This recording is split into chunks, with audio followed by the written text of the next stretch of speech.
So maybe before we go on, a quick rundown on what Kuru has been up to over these last 10 years. I think this one is probably the simplest from all the other introductions I do. So I met Kuru back in college at Stephens back in 2010. That's the first time we met. I think in first year you were at Olnat in Mm-hmm. Res. So we Inga, spent a lot of man, Inga for time life. we spent a lot of time hanging around on the SCR. I know we saw that had that we had a group, and after dinner, everybody would The just SCR hang gang, out. man. The SCR guy. That was, I think, our first maybe like first sem of college, and yeah, I think over the years we all sort of did our own little thing in the 3 years. But I fondly remember it was a good sort of and a great bunch of people to sort of settle into college in those first 3 months. Yep. Um, and then as sort of 2013 we all graduated. Kuru joined McKinsey, and he's been there ever since. He's going to be, you said that you're touching 10 years now at the firm, which is insane. I think there are just a handful of people who have stayed at the place that they started out their careers right after college. So that is fantastic, and we should talk about what made you sort of continue for a decade. You've been at the firm for a decade. Wow. Along the way, Kuru is now moved to the US. I think about a year after joining the firm, year and a half, you moved to New York City, and you've been there for I think about 8 years now. Yep. Um, That's it. and uh, and yeah, I think I'm saying, wow, through this conversation, we are going to be talking about life at McKinsey, life in the Big Apple, and also just I don't know how to phrase this, but despite all this stuff being constant, wherein Kuru has stayed at McKinsey and has moved to New York City for a very long period of time, I think we want to talk about how Kuru has changed and how life has changed despite all of this being seeming quite same from the outside in. Um, you've taken up cycling. You have a puppy, so that those are big things. So yeah, we'll get on through all of that as we go through the conversation. But before that, a word from our sponsor. Nobody. Anyway, I had to put it in. If you're looking to sponsor this podcast, you can sponsor. Him. Anyway. I was expecting that to be the call I got from you. Hey Guru, do you want to be a Yeah. patron? I was reading I'm reading this book about how I don't know some in 1500s how the Medici's were like patrons to all of these artists and thinking I'm like I think I need a patron. Who wants to be my patron? Like that was there, the there, there, call. there, there That are there was are few candidates, and I would say one of them. So who wants to be a patron? Just leave Ruben a DM. You know where to find me. But anyway, let's start on life in McKinsey. yeah. Um, you spoke about how the first few years was quite overwhelming. You were like this 20-year-old kid showing up at this very very reputed firm. Literally everybody wants to get into McKinsey. Like everybody who goes to any university wants to start their career at McKinsey, and rightfully so. Um, what was that one year like, and sort of what was the biggest thing you were struggling with when you sort of started at McKinsey? I know you said that over the time you've been struggling with imposter syndrome, which is a common theme I hear from many of our friends and people we went to college. But curious to know what that one, how you recollect the first year at McKinsey, because from outside in, people are like, "Whoa, this guy's killed it. He's made it. Of He's in course. McKinsey." But I can imagine it is quite different when you're in that room where everybody sort of you feel like everybody's smarter than you. What was that Yeah. like? I mean, I'll start off by saying it's like I'm extremely lucky, right? Lots of things have to come together to be able to even have the opportunity to like work at a firm like this. It's I'm going to sound extremely institutionalized, but I'm going to go for it. 10 years, you have skin in the game now. Yeah. It's a really wonderful place to learn and grow as an individual. Is it a place where I see myself being for the rest of my life? I'm not going to make any predictions because when I started off, 2 years was what I said I would do and I'd be gone. And here I am 10 years later. But it Yeah. truly is a pretty cool place. But in the first few years, it was tough, right? Because you're surrounded by all of these people who are not just like on paper super smart, but you see them in action. Like Hmm. you're talking to some people who are solving problems at a pretty large scale, like Mm. pretty large scale. Like I worked when I was in India with a company that was like $6 to $7 billion just in terms of sales in India Wow. of appliances. It's ridiculous. I worked with the largest manufacturer of tractors in the world. It was insane. Like, those kinds of opportunities don't come to everybody, and you're solving some hard problems. And so the people around you are the best at what they do. Mm. And so in the first few years, it was like, I don't know anything. Mm. So how am I going to contribute? But then, you get over that pretty quickly because, McKinsey kicks this into you. They tell you very quickly, and, our track record might suggest that they're right. It's often not the answer that matters, it's about how you get to the answer. And I took a Mm. lot of comfort from knowing that if you know how to solve it, it's probably even better if you get it wrong because you've taken a whole bunch of people along with you who can see how you would solve the problem as opposed to Mm. just what the answer is. So I take a lot of comfort from that. And I think that was also a big part of, getting that opportunity. I feel like that's something I knew how to do. So I leaned into Mm. it. And I get to do that on such a wide variety of things now. Right. I Yeah. spend all of my time thinking about people problems now. So, Mm. like how to think about supply and demand for talent across Yeah. borders, even. And so, as much as the first few years were tough, um, there every year after that has been like constant renewal. Like Yeah. every year has been a new challenge, and I find that to be probably not something everyone gets everywhere Mm. where they work, and especially in a place as big as McKinsey. And so, everything said and done, as much as there's so many different types of problems to be solving, you know, there's also something to take away from the fact that it's extremely stable. It's a Mm. really stable job. And for the Yeah. most part, I think it's actually pretty easy. You can Mm. coast through McKinsey, to be honest. Really? You can coast through it. The job isn't that hard. It just depends on how hard you're willing to make it for yourself. What does that mean? I know people who, and maybe maybe you can talk about how life has changed as an AC, or I'm not sure what they call them in McKinsey when you just join right at the bottom of the pyramid to BA. a BA, and as you rise up to now you're like an associate partner, right? You're almost at the top echelon of the firm. Um, Yeah, I remember looking at my managers and the partners when I was at Bain, and they work crazy hours. I look at like my colleagues, like my whatever my friends, for example, Chuck, right? He's still at Yeah. Bain. They are like slogging it, right? They put in the hours. They're on flights. The pandemic was quite hard because the way of working changed significantly. So what do you mean? It's not that hard. Like how is that the case? So I think innate to everyone that joins a place like McKinsey and Stephens, for that matter, I think there's this notion of an insecure overachiever, Mm, and that's what keeps you going. And when you mm, see a lot of people around you going at the same speed, you feel mm, like you need to keep up. And sometimes, at least what I realize is you start to put a lot of value in trying to prove yourself to other people. mm, And that's what makes the job hard, I feel. And I fell into that trap like 5, maybe 6 years between moving to when I first moved to the US up until maybe 2 years ago. Like I was like, partner before I'm fucking 30 years old. That mm, would be an amazing achievement. Like I can count on my hand the 5 people who've done that at McKinsey ever before. That would be such a cool achievement. But like, what's the point? mm, Like, and then what?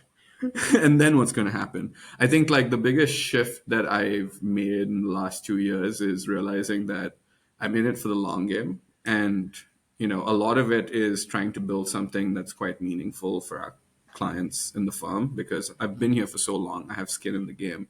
I genuinely believe in the work that we do is for greater impact and more sustainably for the betterment of mankind, right? All of those good mm, things. I do believe it. mm. But, you know, there's there's a reality Yeah. to to what you do. So anyway, I'm Yeah. Do you remember when that switch happened? Because I do agree, and I would sort of, I resonate with some of the stuff you said. For me, that switch happened, I think, through the pandemic. And I think the backdrop was, you put in so much effort for this thing, and all of a sudden, poof, it goes away. And then I'm like, oh, I gave up a lot for this, and then poof, it's gone without like thinking twice.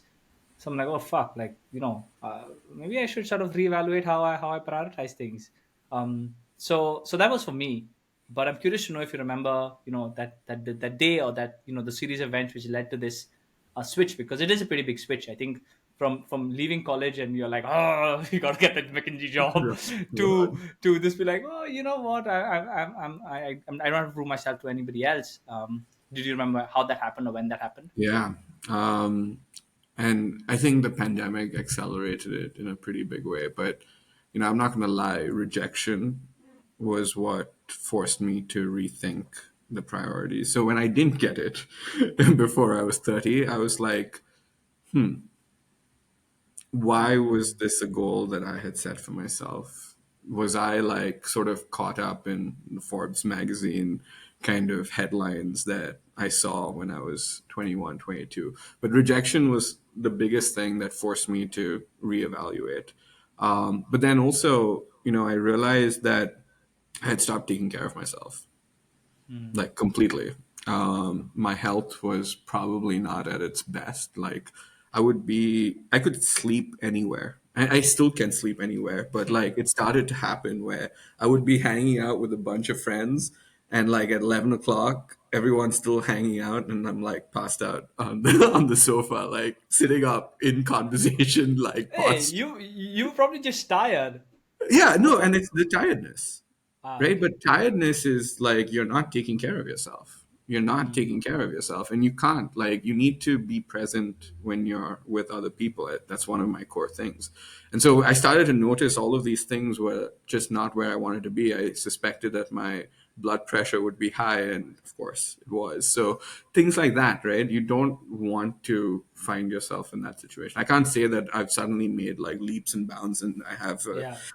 8 pack now, and everyone here should see that. No, I don't. But being a little bit more conscious of it is a good idea. So you make Yeah. at least a positive move towards something more wholesome than just putting all your eggs in the work basket. Correct. Well, you started cycling, so maybe that's one big step towards Yeah, that. sanity, right? I told Yeah. you it was to regain Towards that sanity. trajectory, or that vector. Interesting. I was going to ask you sort of what made you stay at McKinsey all these years, wherein people, I would say the average person works in McKinsey for 2 years, leaves, or and not McKinsey, just consulting in general. The work sort of gets to them, but if there was sort of one thing, I know you mentioned that you like the work, and you really care about Mhm. the stuff you guys are doing. But if there was one thing which is sort of kept you still at McKinsey, what would that be? I'll crack a joke and then I'll tell you the real answer. Okay. Path of least resistance, right? Like once you're in there, it's like Look at that! Look at that! That's what McKinsey teaches you, ladies and gentlemen. If you don't have the answer, just go around the bush come 5 times and then get to it. it's the path of least resistance. That's why. No, it's a really good question. I think the biggest thing is I genuinely feel like I'm learning at a very, very rapid rate.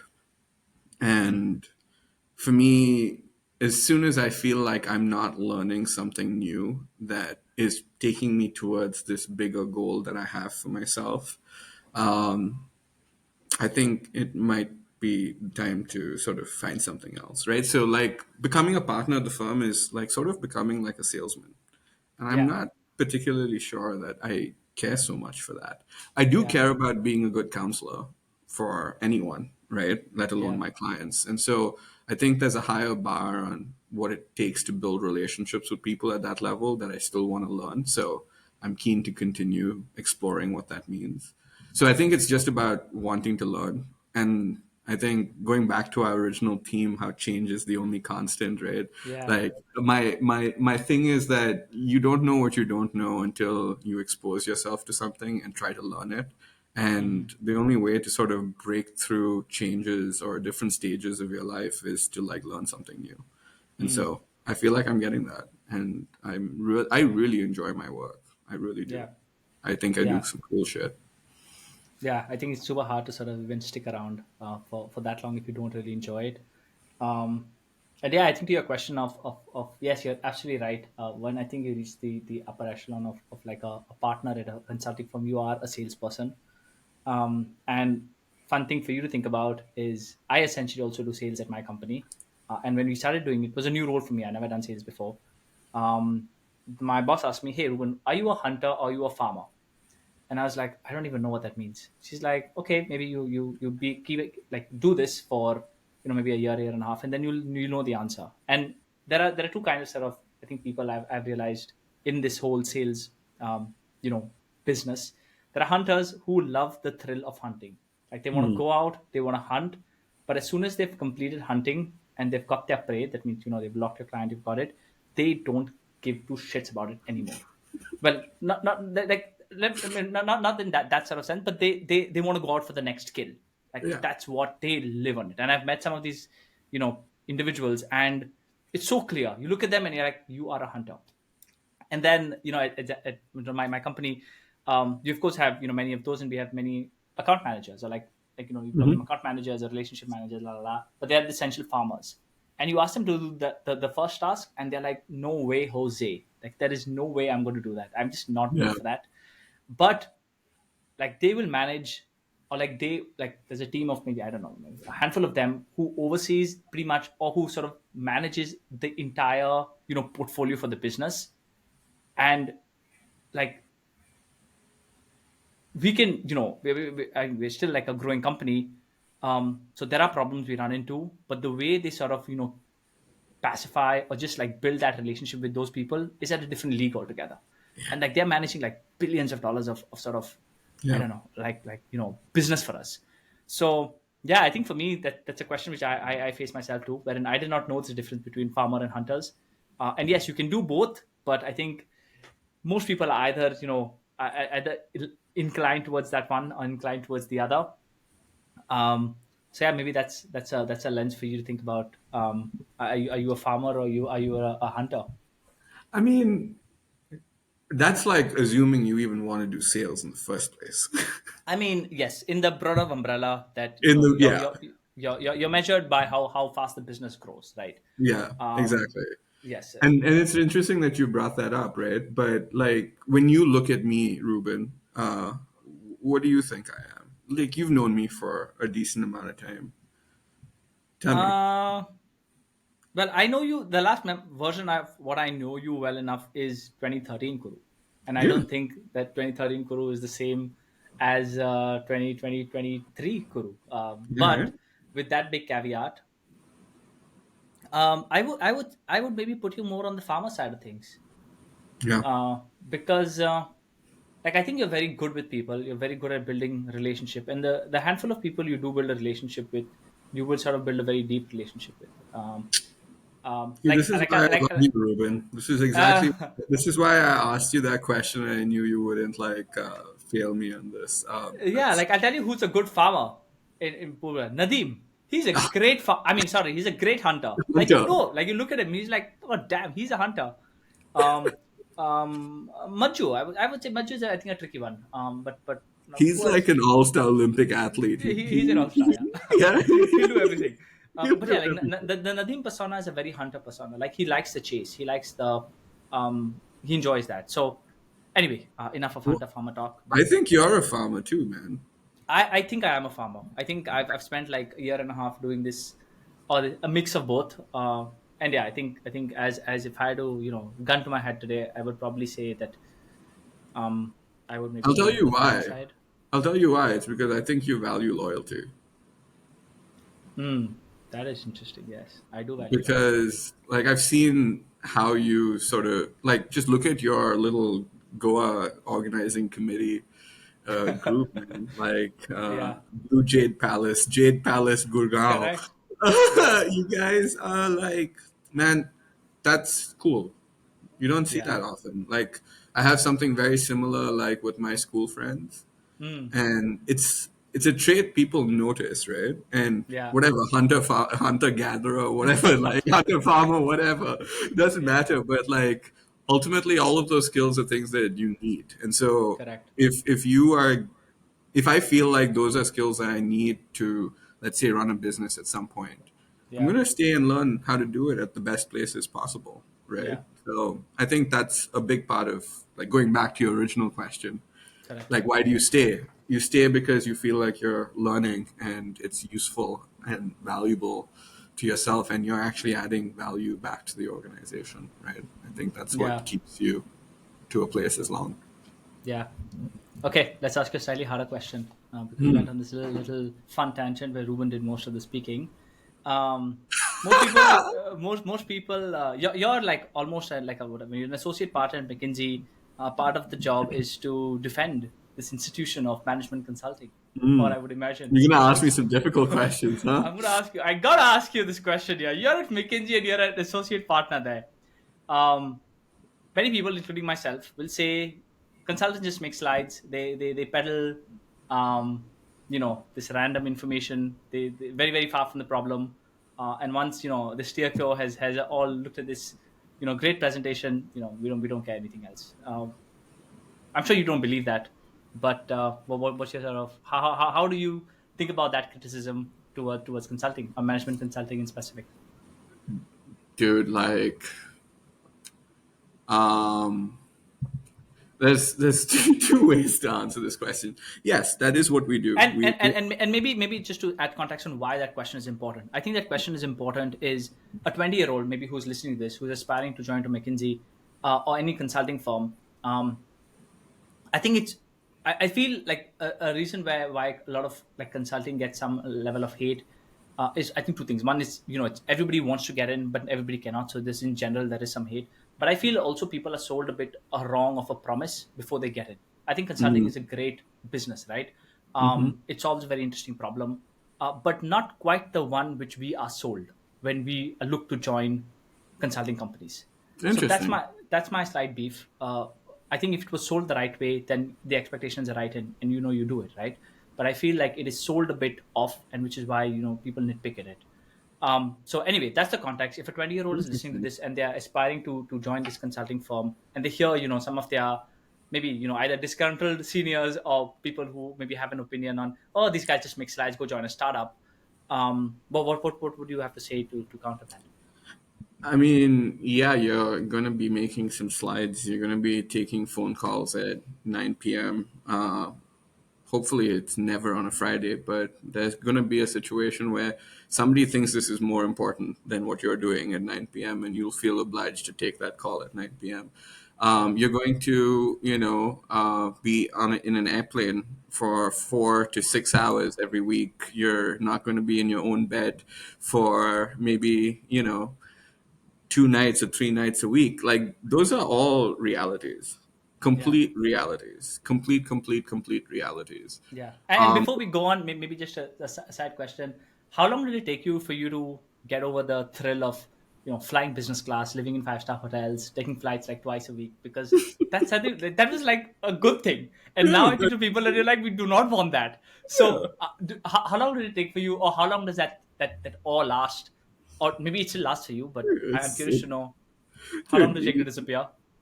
You get pretty sick of traveling, especially like as you get older. Like everyone feels this, and in the Yeah, US, it's a very different experience because people join when they're a lot older than they yeah, do in India, for example.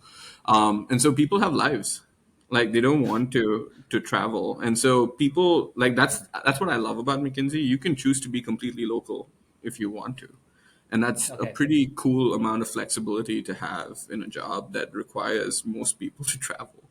Got it. We find a But for way you, to but for you, do you remember? Was it like 1 year, 2 year, 3 years? When did it become getting like, oh, I got to take a flight from? Ooh, prob- I'm gonna fly.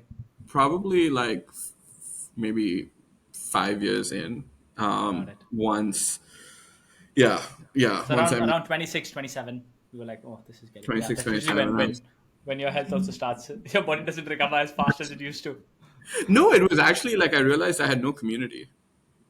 Ah, I realized like I had no community. Like, even when I was in India in McKinsey and I had friends in Bangalore and Delhi and Bombay, like ah, I would basically meet each of them for one weekend every 6 weekends.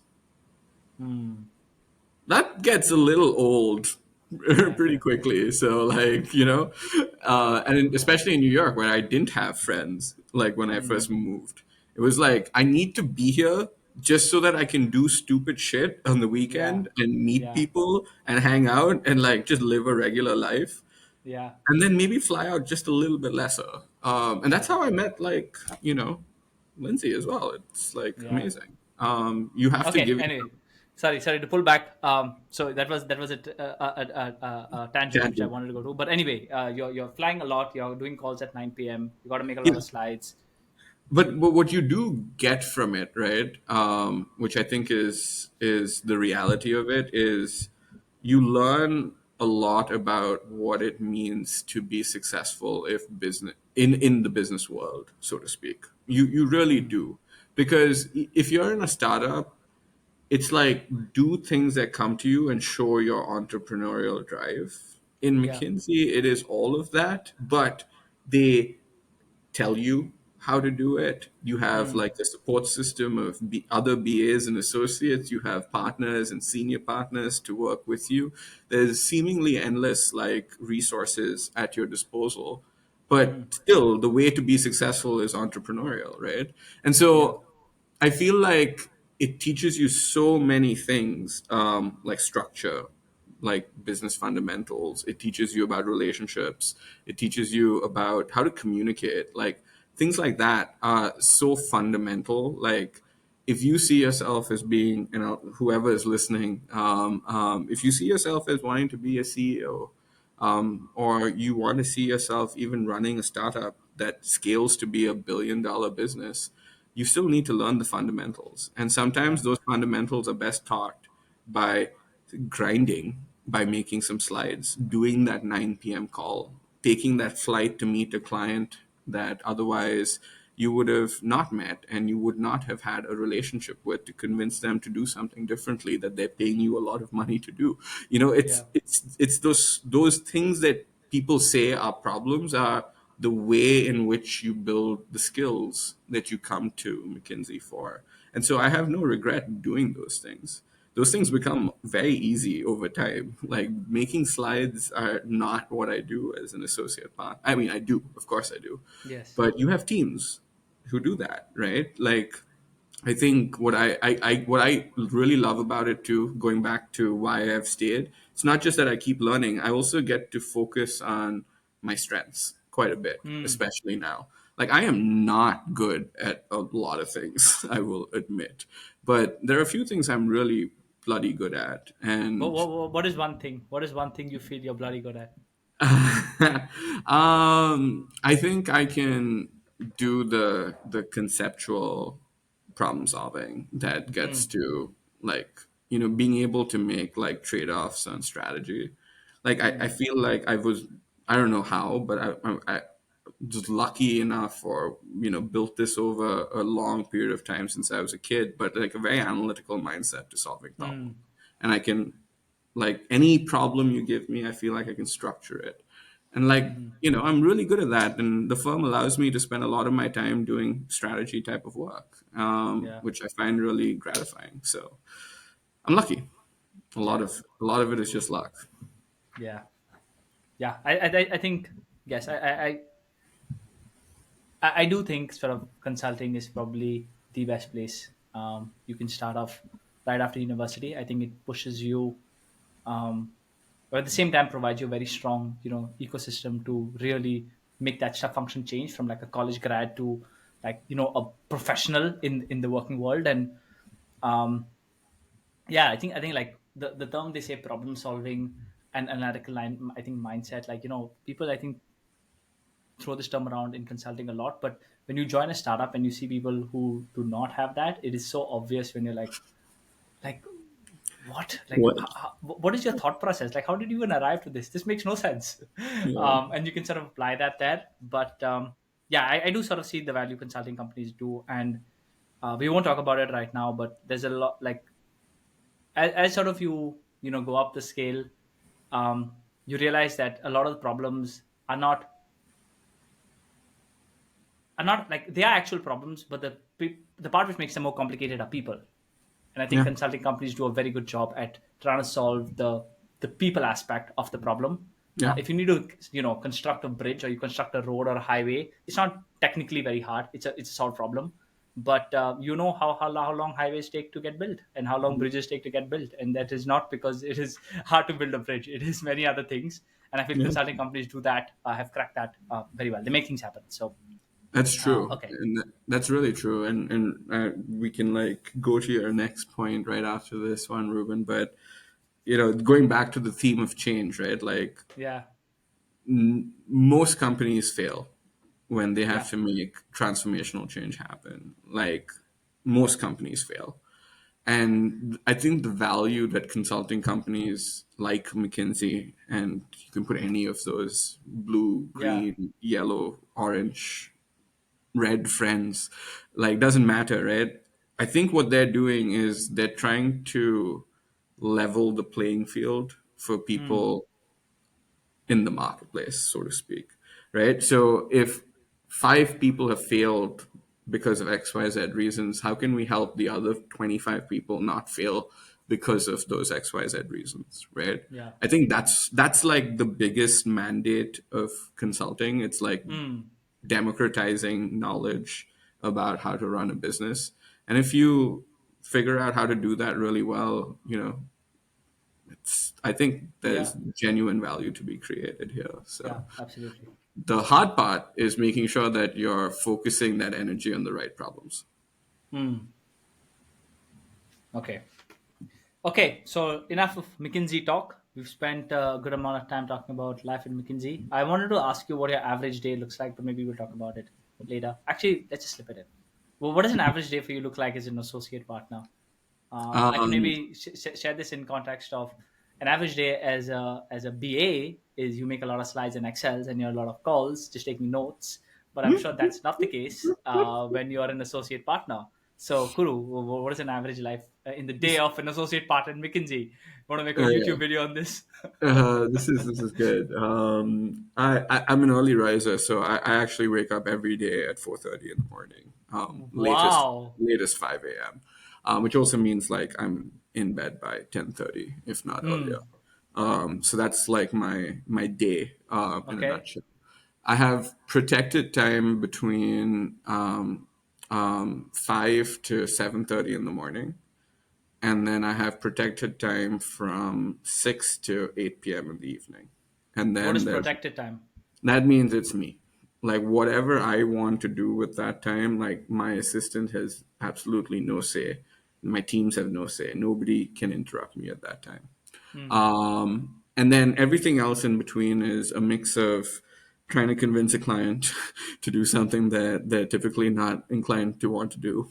It Yeah. is helping a poor team member with a problem that they're trying to solve and coaching them through that. A lot of the time, it is literally calling up assistants, trying to set up meetings Oh. with like CEOs and like CHROs and CFOs and all of the uh, exos you Yeah. can imagine. And you require that kind of like diligence in the work that you do. But there's like a lot of that, and sometimes there's some really fun conversations with folks about their development and what they want to Hmm. do with their careers. Every day I spend at least 30 minutes talking to colleagues about how either I'm getting advice or I'm trying to give advice to someone. So at Yeah. least 30 minutes of my day is spent on that. But the protected time is the most important, right? Because I have to take the pup out for a walk 3 times a day. Like, and then, the fourth walk he gets, depending on who's least tired in the day.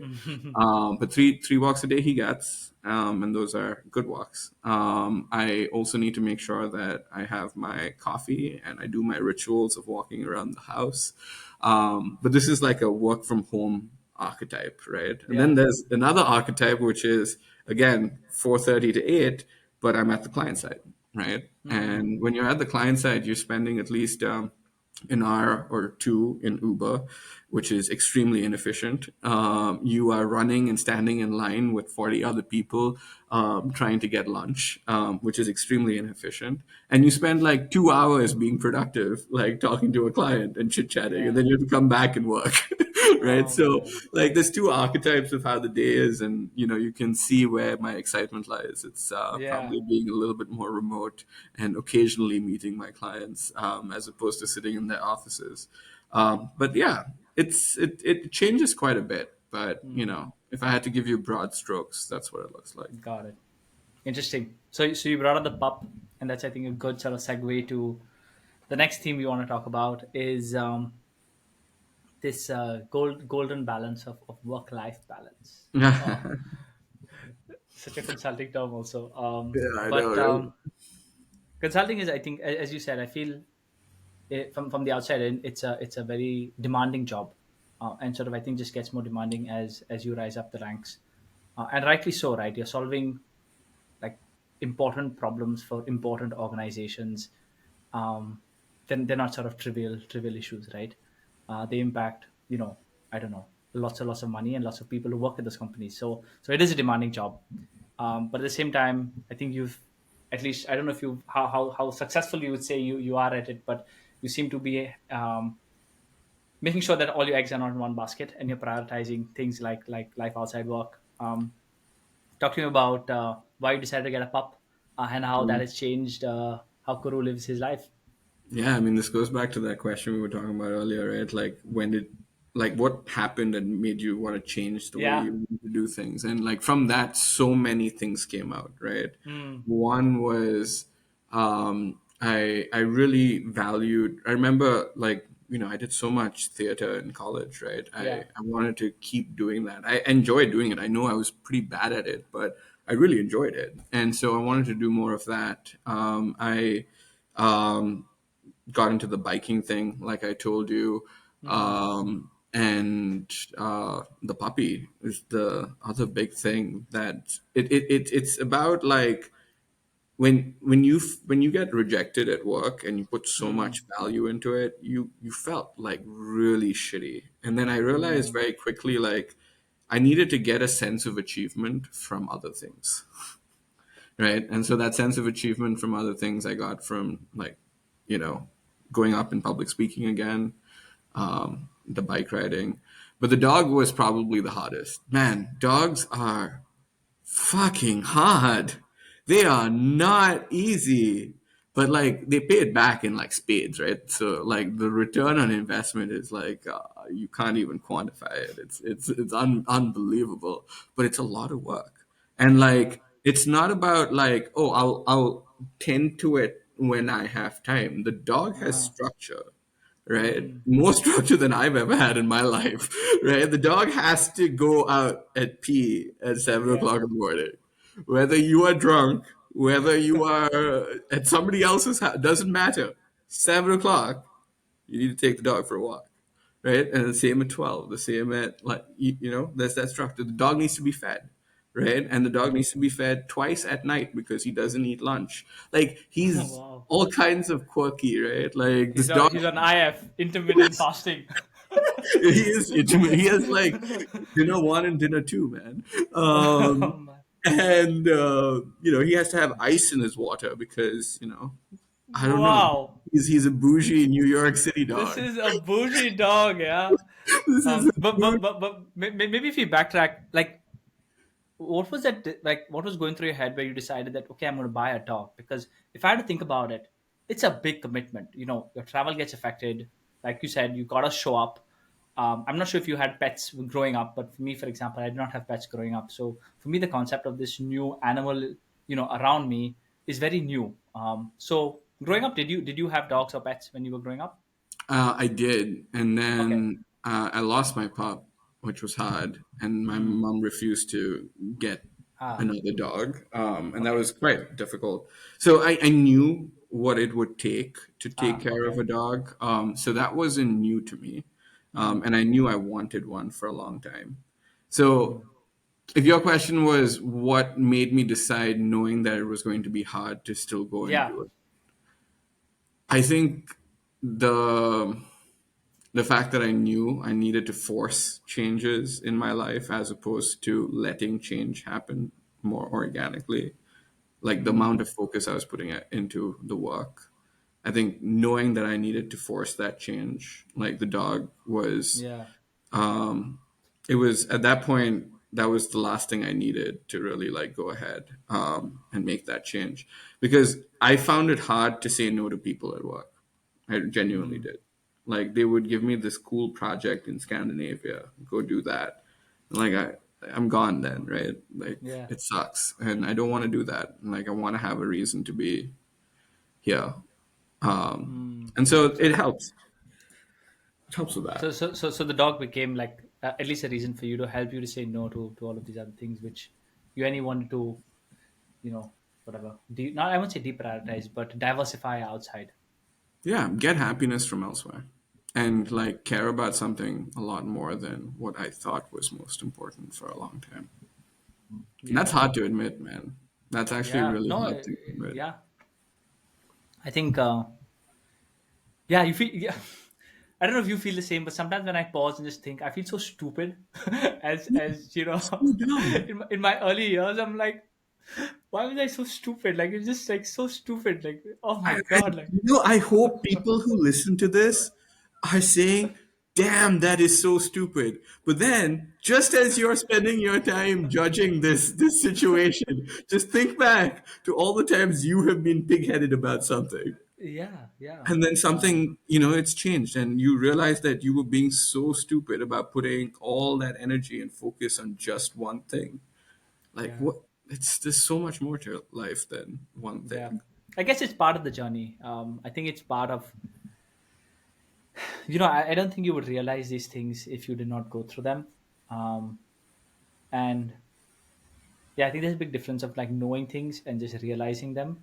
I think a lot of us maybe like knew quote and I'm doing air quotes knew it, but I think it's a big difference when you realize it, because then I think yeah you sort of act on it, or you react. And Yeah. so yeah, I think we'll still, and if you're having this conversation at 40, I'm sure we'll look back and be like, oh, you were so stupid at 30. But I guess there's no other way. There's no other way. You got to go through it. Yeah, You you got to got go to. through it, and then you just take off. Sometimes make sure you take enough pauses in life and reflect on, hey, what went well, what did not, and it's okay. We're all figuring things on this rock which is flying through the universe. Yeah, Um, it's true. okay. Another thing you sort of changed apart from the dog was started cycling. Was Mm. that a change you forced also, or was that something you've been wanting to do, or how did that happen? As with all my stories, I'll start with an anecdote before I answer your question, Ruben. So I'll let you edit your way through this one. Good luck, my No, I'm friend. not going to edit it. They got to see what you learn at the peak of Mckinsey. Yeah, it all starts with an anecdote. Starts with an anecdote. When I was a kid, dude, we used to like cycle race. I don't know if you did this. Like, Yes, of course. in like your apartment complex, you'd have like five kids your age, and we would cycle Correct. race.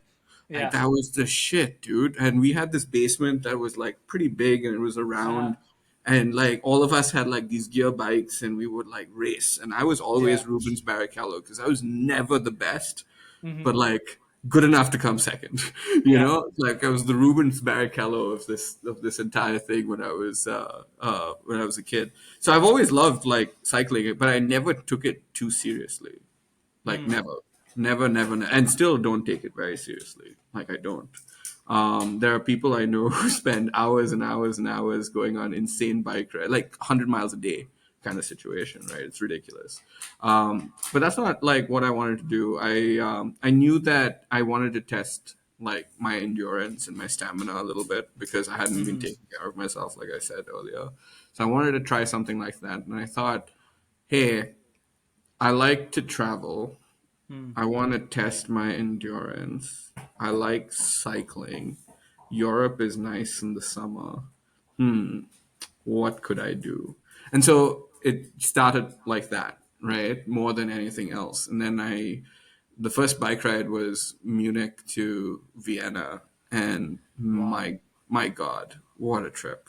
Like it was hard. Like it was basically like this isn't like particularly a good anecdote, but like basically the route that Hitler took to invade the rest of Europe, like along the river Danube, like that Hmm. was my cycling trip.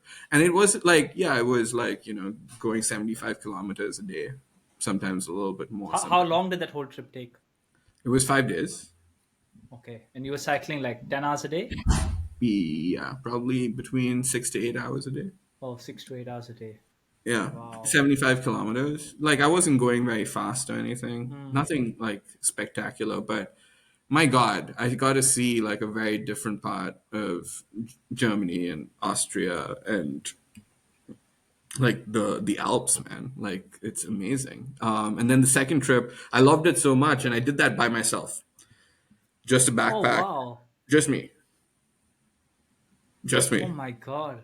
It was such a cool trip. And then, by the way, like some of the legs were wine drinking. Like the last leg was basically a 20-kilometer ride into Vienna. It was just wine drinking every 5 kilometers. So, like, I'm enjoying myself. I'm not killing myself. Yeah. But the second one, that one was crazy, bro. Like that one was too much. That was the one in the Dolomites, you said. That was the one through the like that I went through the German Alp, no, the Austrian Alps, the Italian Alps, and then ended up in Venice, which was it Wow. was that was a different trip. But that I convinced Lindsay to do with me, and Hmm. this was after Lindsay, like she'd never done biking in her life, but she does run. She runs like half marathons.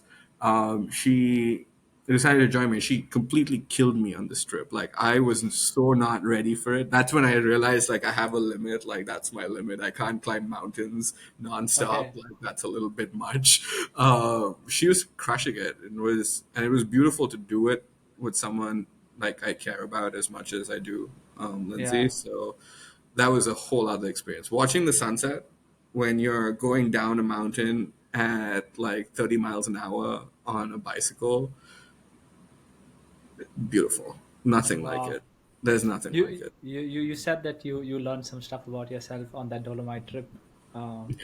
Is there something which comes to mind? Or I mean, again, I always go back to I'm amazed by what my body can do, but I also have a deep appreciation for how fragile it is. Like I Hmm. realized, like every time I do a trip like that, particularly through the Dolomites, because it was so hard. Like I'm not even kidding. This was like 80% gradient, like through and through for like 10, 20, 30 kilometers at a time. It was really tough. And like if you didn't make it to your endpoint, like Hmm. what are you gonna do? Like you're gonna sleep on the side of the street in the forest or in the like the on a hill somewhere. Like you can't even do that, right? Yeah. And it for me, what it really like uncovered was I mentioned this earlier, right? The sense of achievement that I felt like I wasn't getting somewhere else. I needed to get it for myself. Yeah. That insecure overachiever in me is still yearning, but at least now he's yearning for his own validation and not Yeah. everyone else's. Yeah, that's quite cool, right? Like I think everybody does want to feel a sense of achievement. I think we're wired that way, but I think for a long time you try to get it from other people saying that, and then you're like, oh, I could just do all of these things, which is like a single player game, and then I get it, which is great, right? What So was so your the dog. last? What was your last achievement, Ruben? Like something you Uh, feel proud of? I think this podcast Yeah. again. This came out of the pandemic. I was unemployed at that point of time, and similar, like I think I was like, oh, my sense of identity, pride, satisfaction, achievement all came from this one single source, which was my job. And I think I've reached a point wherein I'm trying to sort of break the work I do and the job I work at as two separate things. For the long time it was conflated into one big thing. So I think at the end of the day I still sort of get a lot of pride from the work I do. I think it's a bit of a dumb statement, but you're proud on the on things you spend time doing, and yeah, the work you do, you spend is where your time goes, right? So I know, but anyway, the point is, I think I'm the kind of person who derives a lot of satisfaction from the work I do, and for the longest time, the only work I did was my job. So it was all conflated in one big basket. So I think post pandemic, what I've at least tried to do is, I try to work on other things. And the podcast is sort of one piece of work which I've been at it. And yeah, I think I'm very, very proud of where this has come. And yeah, so that's one for sure. And Um, that's such a great example, right? Where, like, I bet you had no idea what this would become. So oh, no clue. it wasn't about the answer, but it was about how you did it, and the effort that you put into it. Like, the how is so much more important than the what, dude. Yeah, So yeah. much more. And if people want to listen to what episode one looked like, this is probably, if you're listening to this, you just go press next on your podcast player. It'll take you to the first episode I ever did with That's Chuck. greatest episode. Like, Ruben, I'm sorry, you peaked too early, dude. You don't bring someone like Mr. Arjun Chakraborty as your first guest, dude. Like, I know you're Yeah. trying to get people to come, but like, you saved that. You saved those kinds of guests, dude. Yeah, so, Um, so so so that was the first episode. I should maybe get him for a reprise. I wonder what we'll talk about, but yeah, but yeah, I think for me similar. So by the so way, dude, yeah. I don't know if Chuck's told you the story ever, but Chuck and I were like one of the last few people, like, in the final things of McKinsey. Uh, When we were interviewing. It I was don't know if Chuck was there. Yeah, I yes, I think I remember Chuck and I started becoming really good friends post the Bain interview, because both of us sort of had cleared that interview, and I think the Bain interview was after the McKinsey, if I'm not wrong. But no, now when I think about it, yes, Chuck. I remember he was in that room. You guys were just sitting there, and and we were the two of us were like 100% certain, right? Like, we were like, the other person is going to get it, and both of yeah, us were 100% certain that we as individuals weren't going to get it, right? Like, yeah, he was my support system to that entire thing, because the other guys, dude, like, whoa, I don't know why McKinsey didn't pick those other guys. Like, yeah. yeah, it was like a surreal experience, but Chuck Oh kept my man, sanity, dude. That's why I love him. yeah. Those yeah. I think campus placement was testing times. Unnecessary, but it was nonetheless. Um, Okay, let's change gears a little bit. We talked about McKinsey, we talked about cycling, we talked about life. Let's talk about New York City. Oh, What dude. is the one thing you love about the city? And I don't know too many people who live in New York City. Um, for me, I think it's the best city in the world. But what do you like the most about New York City? Fucking best city in the world. There's no two ways about it, dude. And it's impossible to say one thing that you love about this place. I could just sit in like a corner in my apartment Yeah. and still be happy. Like, never leave that corner and somehow still feel happy because I live in New York City. Um, Or if you had to leave New York City, what is the one thing you would miss the most? that's a good question. I think what I would miss the most is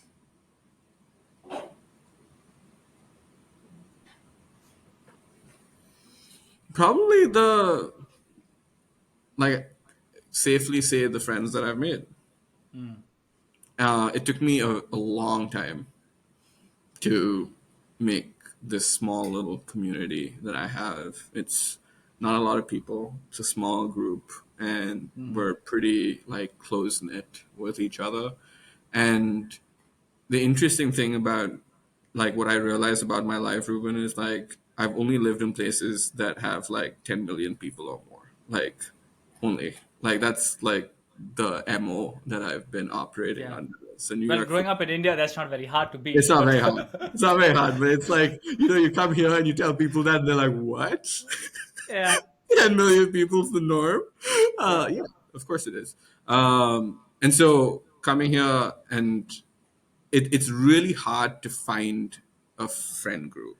But when yeah. you That do is true. make a friend group, especially in a city where nobody really has family around, Yeah. Like the people who become your community sort of become like your adopted family in Yeah. like many respects. Like when you're going to the doctor, you call one of your friends. When you can't pick up the dog from daycare, you call one of your friends because that's how things work. And so for me, I think that's probably the coolest aspect, and the variety of people. Like it's so many different groups of people that I like, so many different people from so many different backgrounds that you meet in the city that could be your friend, and be a part of this community as well. I think Yeah. that's what makes it different. I think growing up in India, like it's so homogenous. Like, yes, we have Mm. people from different parts of India, and that's like Yeah. a tremendous amount of diversity in itself. But like, it's a lot of people who have very similar economic backgrounds for the most part, especially like in Stephens, right? We didn't Yeah. have that much like diversity, to be honest. At least not, definitely not in the circles that I was hanging out with. Didn't see that Mm. much of it. But here you do, right? And there's so much respect, irrespective of what you're doing. Here, nobody like. I could tell someone I work at McKinsey, they wouldn't even know what the hell McKinsey is. Like, Mm. that's sort of like 9 out of 10 people will not know what McKinsey is, right? Yeah. So it's a great equalizer. Doesn't matter what you do; it's about who you are, and how you sort of contribute towards that community that makes you a part of it. And I think that's Yeah. like really unique, something I've never experienced anywhere else, to be honest. Yeah. Yeah. But what comes to mind is, I think historic. Unless you move to a new country, you end up sort of spending a lot of time in. You have a lot of friends, but they're sort of very similar kind of people. You go to university with them. You're probably in the same class. Probably in the similar like career. Like I remember we were backpacking, and I told somebody asked me, "Hey, what do you do?" I was like, "I work in fintech," and they're like, "What is that?" And I'm like, "What do you What do mean? you What is mean you that? don't know what fintech You is? don't know what fintech is?" I'm like, "Yeah, I work at a tech startup." Oh, what is a tech startup? I was like, "Wow." And anyway, so we sort of explained a little bit. Oh, like PayPal. I think they were from the US, so like Venmo or something like that. I'm like, okay, okay. I'm like, what do you do? Oh, I'm a musician. I play this instrument. Oh, no wonder you don't fucking know what a, what a fintech company is, yeah. But you realize that the world is so big and there are so many people who do such different things that it's not obvious that you say that, oh, I work here and people will just know. And I've sort of experienced that, like here living in Singapore. No, I won't say to the extent that New York, because I think New York the diversity, is much larger. Singapore still, I would say, a bit lesser. Then, but still, people are like, what is this? I don't know, right? Mm. Um, and another thing which is very interesting, and this could be a pretty long tangent because I'm still figuring out how to articulate it. Is when people ask you, hey, you meet somebody, and you're like, okay, what do you do? Your first instinct is to sort of like explain what your job is. Mm. And I'd heard this somewhere, and it's very interesting, right? Like when I meet somebody, like, hey, what do you do? The instinct is, oh, I work at this place. But like, I don't know if that's the right way. I don't Nope. know. Like, I don't think that's the right way for people to introduce themselves. Yes, I do care about what you do, but like for example, the musician doesn't even know what fucking fintech is, right? So, what is a better way for people to introduce, or like, what is a better question to ask people when you meet them the first time? Yes, I think the job is a big proxy of who you are as a person, but it's not like to the full extent. So I don't know, this is not a question, but just a thought on, assuming that people are just much more than the work they do or like the jobs they do. How would an ideal introduction work? And I've seen people say, outside work, I'm a father and I'm a kid of two, and that's interesting. That is important parts of their life, but yeah, I still feel like people just So, like, oh, what do you do? so I love that you asked that question, Ruben, because I'm gonna bring back a puppy reference here Yeah. because, like, so when Goose, that's the dog, my pup's Okay. name, Goose, we sent him to puppy daycare, and Hmm. puppy daycare also has like puppy day school, which teaches him things like Oh, how to nice. sit, how to like walk, Yeah. like commands and things like that. and every day they would send back a picture of Mm. Goose Mm-hmm. with a little like board in front of him that basically said things that he did that day. And Mm. that was basically the description of who Goose was for the day. And I tried that. Mm. I tried that. Oh, So it was things like, Goose pooped and peed and had a lot of fun with Elsa today. That's who yeah. Goose was today, right? That was like Mm. the kind of thing. It was kind of weird. But like, I tried doing that at work. So instead of like, introducing somebody as I'm an expert associate partner, work out of McKinsey's New York office, I started to try something a little bit different. I would be like, hey everyone, I hope everyone's having a fantastic day. Today, I've spent the better half of the day trying to figure out how to help my dog, open a bottle of peanut butter without cutting himself on the Yeah. bottle. And that's how I spend most of my day today. But for the rest of the time, I spend my time talking about these topics, and I'm based out of the New York office. So it gives somebody Mm. something a little bit more to work Yeah. off of, to ask more questions. I don't think it Yeah. matters what you answer. You just need to invite people to want to know more. Yeah. At least that's the way I've sort of figured it out. Yeah, that's actually quite fascinating because yeah, like when you for example when you go to like startup events, right?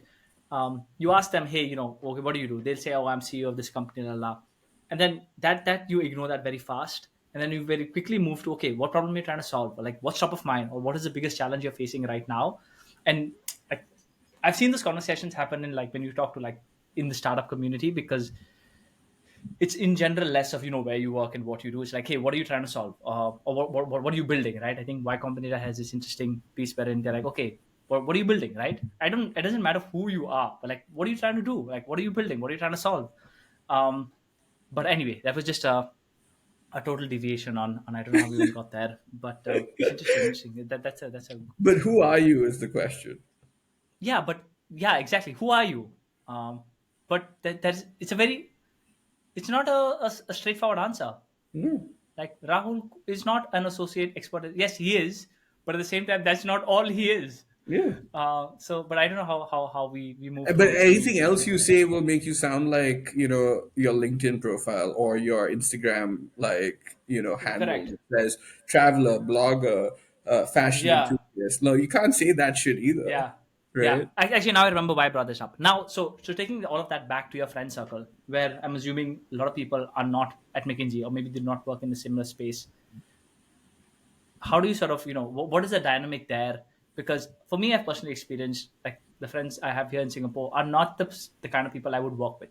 They're very different. Mm. They work in different, and there it's been a bit interesting like dynamic wherein sometimes you're like, oh, like they seem from a different world, but at the same time you value that, like you don't want to talk about work with your friends, right? So like when you sort of are with your friends who are very different, how does that dynamic different from, or like when you introduce yourself or the stuff you'll talk about, is it still very work heavy, or you'll never sort of talk about work and things like that? So my closest group, there's a lawyer, a, a physical therapist, a nurse, an investment banker, another consultant, and uh, unemployed and designs lights fixtures for a living, right? Like Mm, that's the variety. So you can't talk about work. Nobody gives a yeah. shit except when McKinsey is in the news. Then somehow everyone wants to talk about McKinsey. Like that's Of like the course. hot topic with this group. I will say that.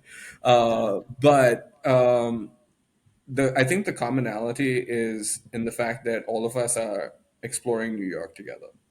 That's the biggest Ah, commonality, right? So we discover restaurants together, we go to bars together, we cook like meals on holidays together. Like we're trying to build our own like New York experience, and everyone is looking for that community. nice. I think Interesting. that's the That's what the sort of com- pulls you together. that's what pulls us together. Yeah. And then they're all friends of friends of friends, right? So there's always like Correct. some Correct. 6 degrees of separation, but it's Yeah. pretty cool. Interesting. Yeah. I always wonder because now I think. Like one thing I've noticed is the friends I have are very different from the friends I used to have. Like we would all talk a lot of the same language, but now that is less. So that's always a question on, oh, yeah, it's very different flavor of sort of having that community now as compared to when we had that in like Stephens or even But doesn't post. that make you miss what you had? Oh, 100%. Like I miss that a lot. So the hard question is, my current friends will hate me. I'm like, are these just not good enough friends?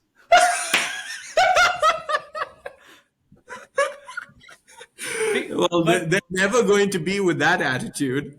yeah, but you get what I'm saying, right? I It's do. just different. It's a very different flavor, and I think it's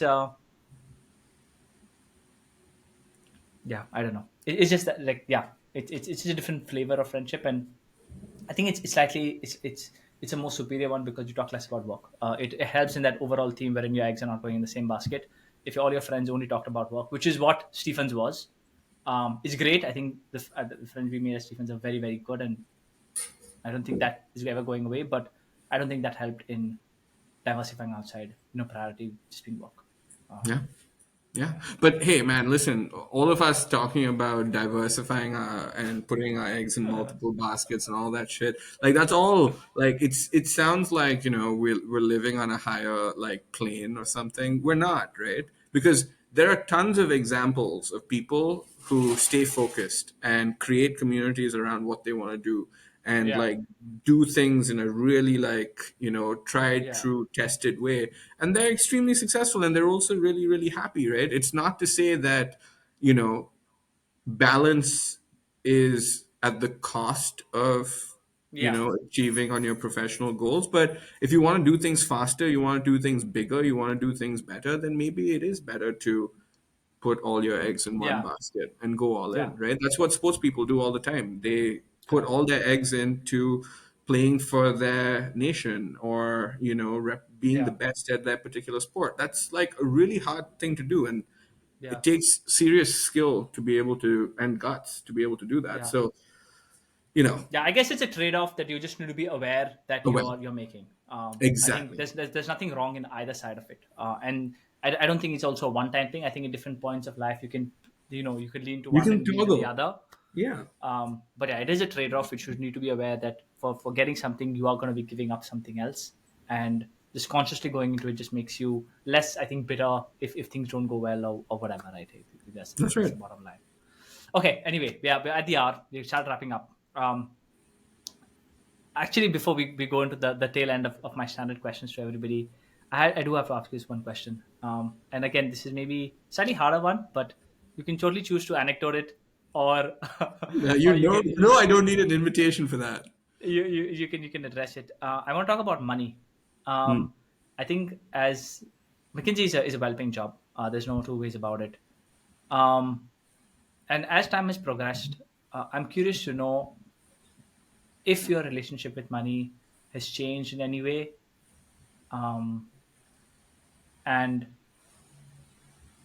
yeah, like what are some realizations you've had maybe about money. And the reason I ask this is I think that that's a very important driver and goal for a lot of people, especially in their early Yeah. 20s, even at 30s. And I do feel as time progresses, and I've had the fortune of at least knowing people who are up the curve, um, on the sort of money curve, and they have some interesting insights.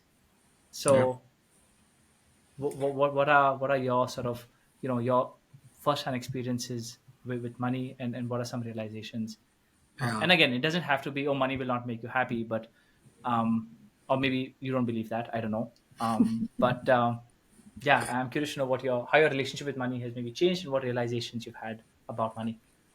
Um, it's a really good question, and something that I've been thinking about more and more of late. I realized that,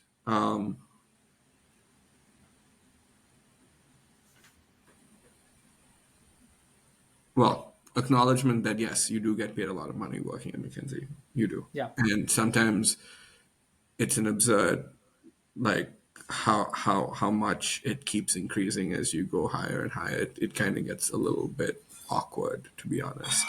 Yeah.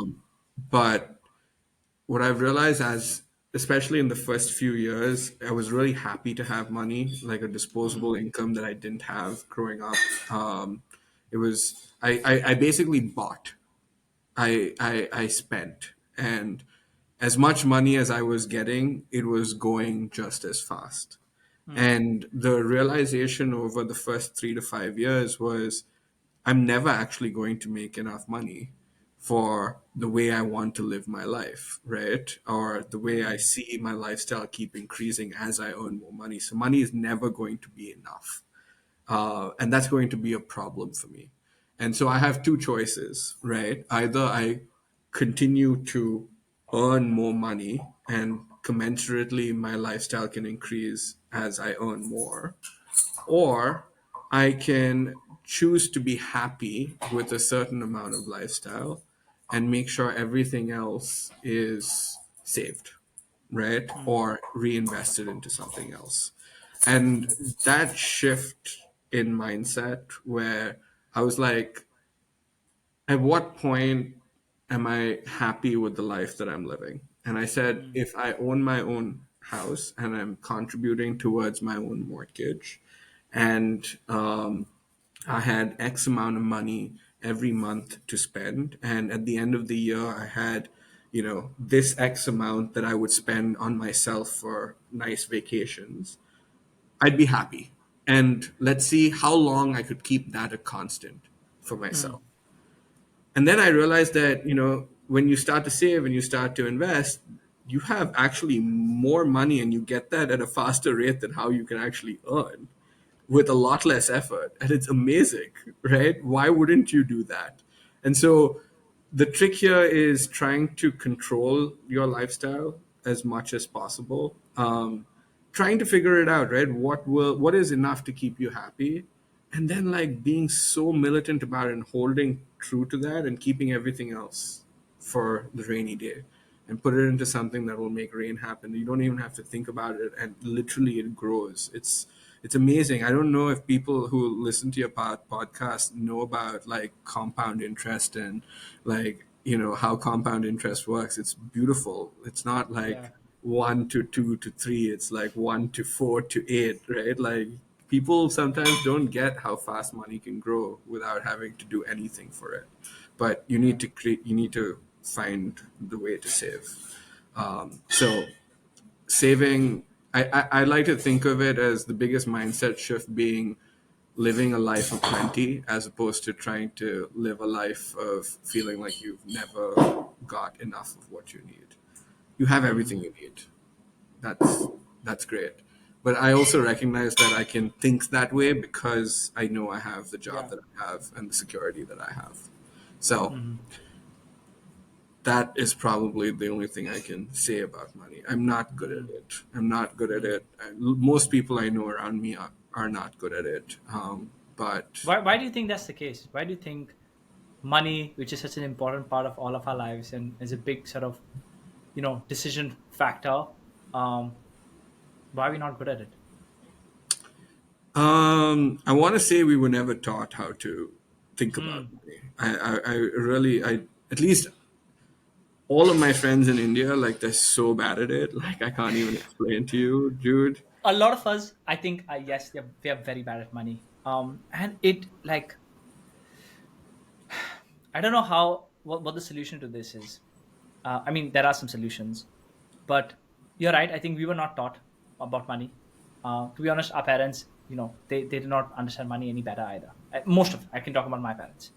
They were very well intentioned, but they did not understand it either. They got the No, job done, but they did not. And as a result, we are illiterate. Like for when it comes to money, we are just illiterate about money. Just like you don't understand compound interest, right? Like you don't have to, I don't know, just put it on the Excel, right? In 5 minutes, you will see what happens if you just do it. no, no, you don't. Um, You don't. And but the thing I'll tell you is different though, Ruben. Like I think our children will be a lot better with money mm, than we were. And I'll tell you the reason why. Because we are the beneficiaries, our generation, we are the beneficiaries of an exploding Indian economy. mm, We are the beneficiaries. Our parents did not grow up in the kind of abundance that we have right now, Yeah, that is true. right? Like literally, like I remember coming back as a BA, and my mom was going to kill me for this, right? I came back as a BA with my first paycheck, and I said, "Here, ma, here's my first paycheck. This is, I want you to know that your son is doing well." It was like at that time, it was half of what she was earning. And she was a professional who had been working in her industry for 40 years, albeit she was starting to retire. But it was half of what she was earning after being in the industry for that long. It's ridiculous. And so Yeah, our sense of money is completely fucked because what we were taught is a very, like, the yeah, circumstances in which we grew is going to be very different from how our children will grow, yeah, yeah, because they're not going to see that explosive growth. They're not. yeah. So you're saying that they will find it harder with money, or they would They will feel it be will be more easier? prudent with money. Oh, they will be more prudent with money. Ah, I see, I see, I see. They will. Got it. Because our Yeah, difference is like a 10x difference in wealth yeah, creation. And yeah, yeah, from yeah. our generation to the next, it's going to be a 2x difference. Oh, It that's still be crazy. huge. Yeah, It'll still be huge because the pie is so big at this point. yeah, But the yeah, growth, the explosion, the rate yeah, at which we have become wealthier in our generation, yeah. especially like knowing where you grew up and knowing how I grew up, like Yeah, it's it's crazy. Like sometimes when I think about whatever when life is a bit hard and you're saying you're fucking whining, and you just think like 10 whatever 11 15 like years ago, used to go to school at 7 a.m. in the fucking cold, hanging out of like an auto rickshaw. auto with 17 other kids. Which yeah, and then you're like in this first world developed country. You have a house and apartment of your own. Where in Singapore there are no fucking fans. There is only aircon. Yeah. I'm like, oh my god, like it's just like it's mind We, blowing sometimes. we are in the golden generation. Like s- the biggest thing that I feel like I will regret in my life, Ruben, is that I chose to be in the US for this decade of my life and not in Hmm. India. Do you This ever is think the, of going back? yeah, I mean, often, but I also need to be realistic about where I am right now and Yeah, what I'm doing. I'd like to think at some point I will go back, but I don't think it's anytime soon. that's a question in my mind too. I think seeing everything fascinating what's happening in India, you're just like, why am I not there? I'm Exactly, right? from there. It's so much FOMO. Yeah, it is big FOMO. But I was talking to somebody else about it, and I think it is also grass is always green on the other side. So that's also another thing to balance it out. But Okay, man, I'm anyway, not going to anyway, complain. I live in the greatest city in the world. You said it. you You didn't. do, you do. And yeah, I think back to your point of just being happy with what you have. I think learning to be that. Otherwise, it's the same thing. Like it's just a different. I think I don't know. At least that's what I console myself with. Yeah.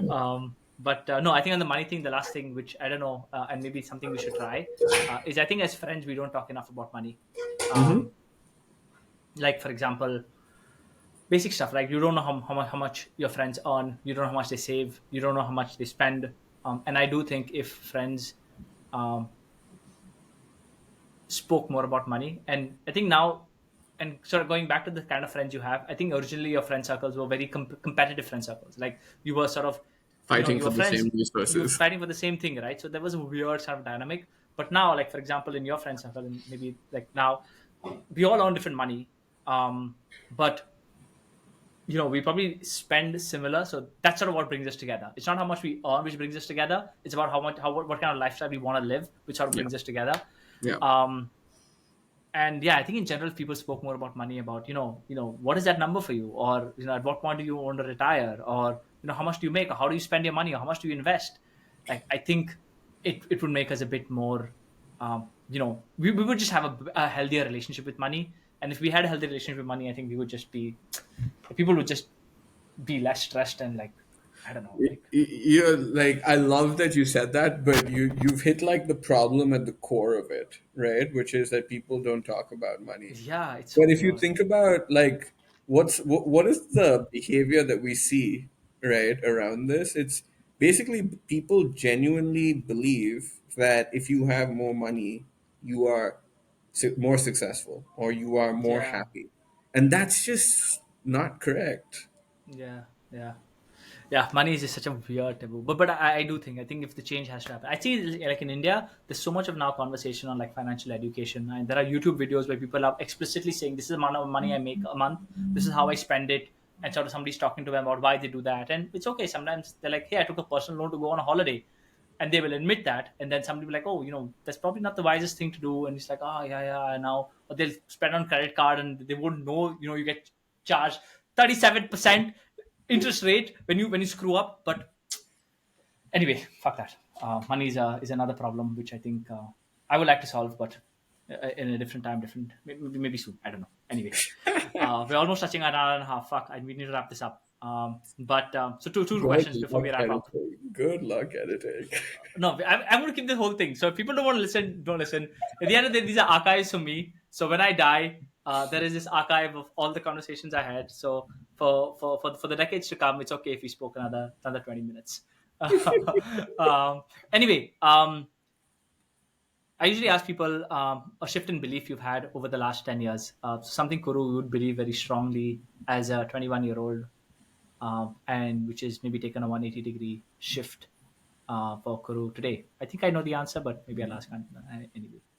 Wait, well, I want to know what you would have said. I would say that my guess for your answer would be is, like your focus on work, and maybe that has been a shift of belief wherein you feel that that is not the center of the universe. But that's my guess. But I'll let you answer that. You can't Um, say that one now. no, I can't say that one now. It would have made it to the top three though. Hmm. I think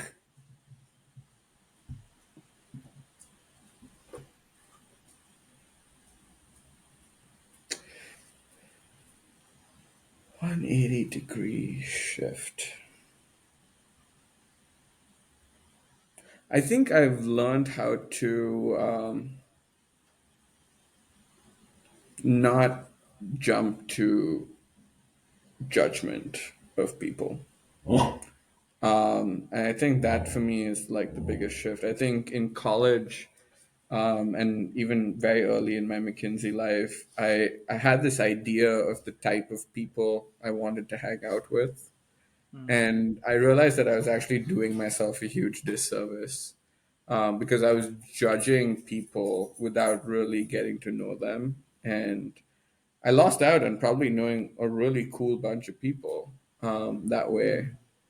And I think now what I've realized is as much as, and I'm so glad you brought up that picture of Seth in the beginning, but he had this, we had this stupid inside joke. It's so bad, but this notion of, people like us, like we would Yeah. like to hang out with people like us. Like we would Hmm. say that. And I realized how fucked up that is. Because if you only hang out with people like us, like you're basically losing out on learning so many different things about life because everyone's talking just like you do. And Yeah. I think, having that open mindedness to just talk to people, and even if, you don't like them, you make that call after having a few conversations with them. I think that's, it's made my ability to engage and make friends, make me feel really good about the way I do it. Hmm. And I really enjoy the friendships I have now. I really do. They're very, very special. Fascinating. Two pieces of advice you would have for 18, 19-year-old Kuru. It's gonna sound cliched, but it's perfectly okay that you don't know what the hell you're gonna do in 10 years. You still don't know what the hell you're gonna do. Probably 10 years from now, you're still not gonna know what the hell you wanna do. It's okay not to have figured shit out. Most people are just making their way through life. It's about putting in the effort. Really put in the effort. If you feel like you want something, even if you don't get it, it's far more important that you tried. I think those are the two things. Nice. Okay, so as we wrap this, Kuru, you get to ask me one question after all the quizzing I've done. Um, what would that question be? um,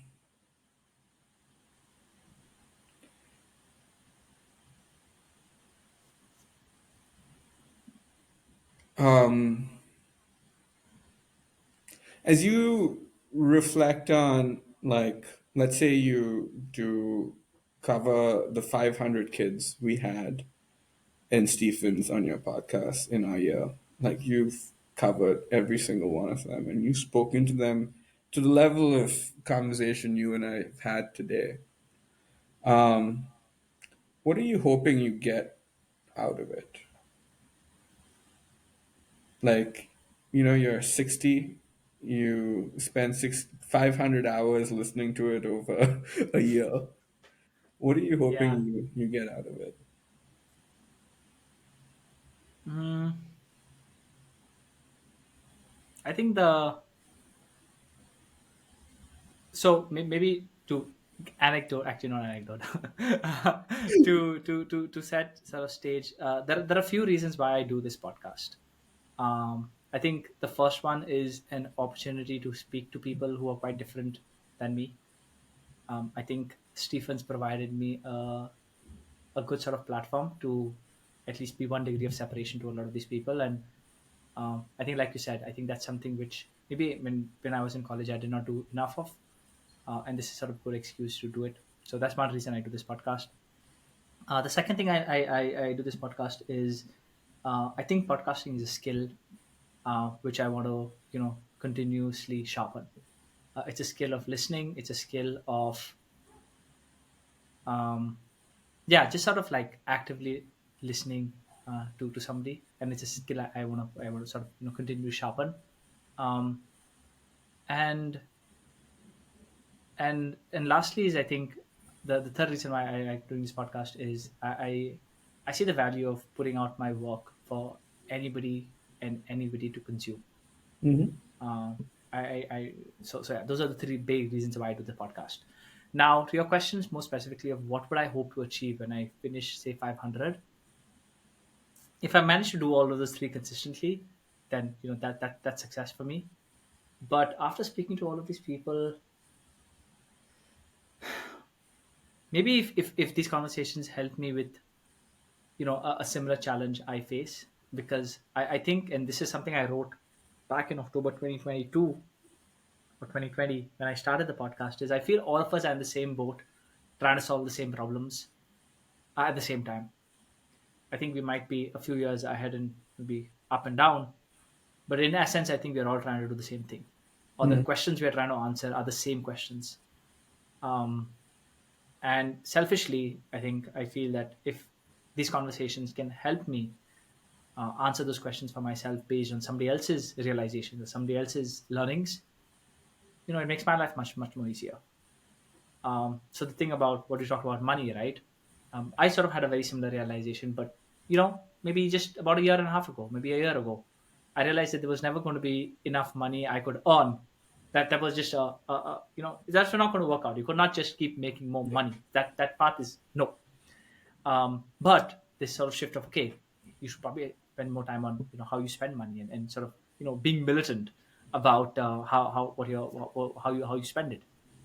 My guess is not many people have come to that realization, and they're still at that question on how do I deal with this money thing. Yeah, like I have some money but I don't have enough. uh, and I've worked all these 10 years, and if I continue working, yes, I'll get to the next level, but I still won't own a jet. Yeah. So how like, well, I need to speak to people about it. So, Yeah. and I think the podcast is an interesting medium wherein, at least for me, I do them actively, but a lot of people who listen to this almost feel like they're sitting next to us and are part of this conversation. So for me personally, if this helps me answer some questions that I'm battling with, uh, and each person I speak to, a smart bunch of people, right? They're not average, like they're not random people. They have very interesting perspectives, thoughts, which can help me with my problems. That is one. But also, creating this for other people. Yeah.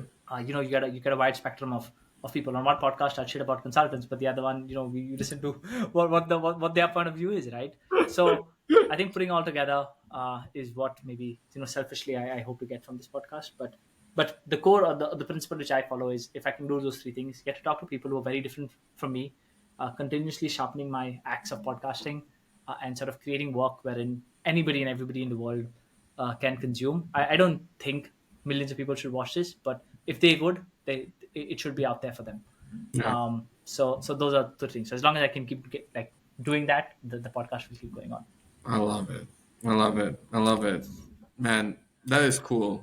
I never thought about it that way, but the reason why people listen to podcasts is to apply it to their own lives in some shape or form. Yeah, Besides, like the pure comic entertainment of certain podcasts, yeah, yours has in abundance, in addition to the moments of learning.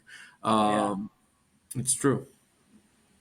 Yeah, I think these are like the way I think about it. These are just conversations you would be having at SCR or under the Dawa tree, and those are sort of my most fondest. I won't say most fondest memories, but those were times wherein I would say if I had to sort of identify the vectors of change as Ruben changed through Stephens, it was sort of those were the sort of points where there were shifts which happened, and this is just a different version of doing the same thing.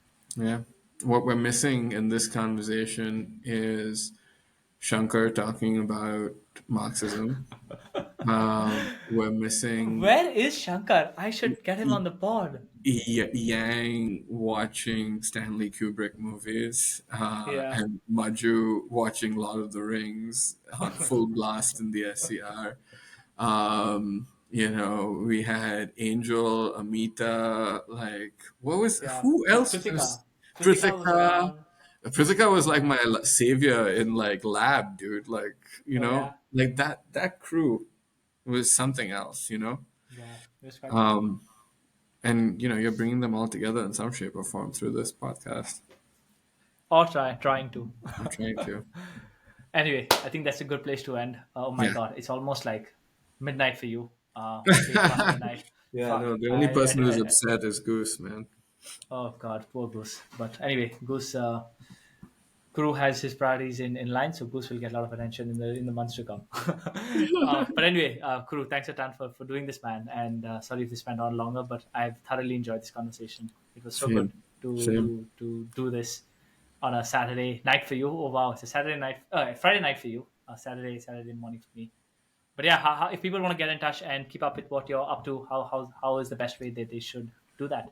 Um, Send me a text message. And if they don't have your number, Oh, damn it.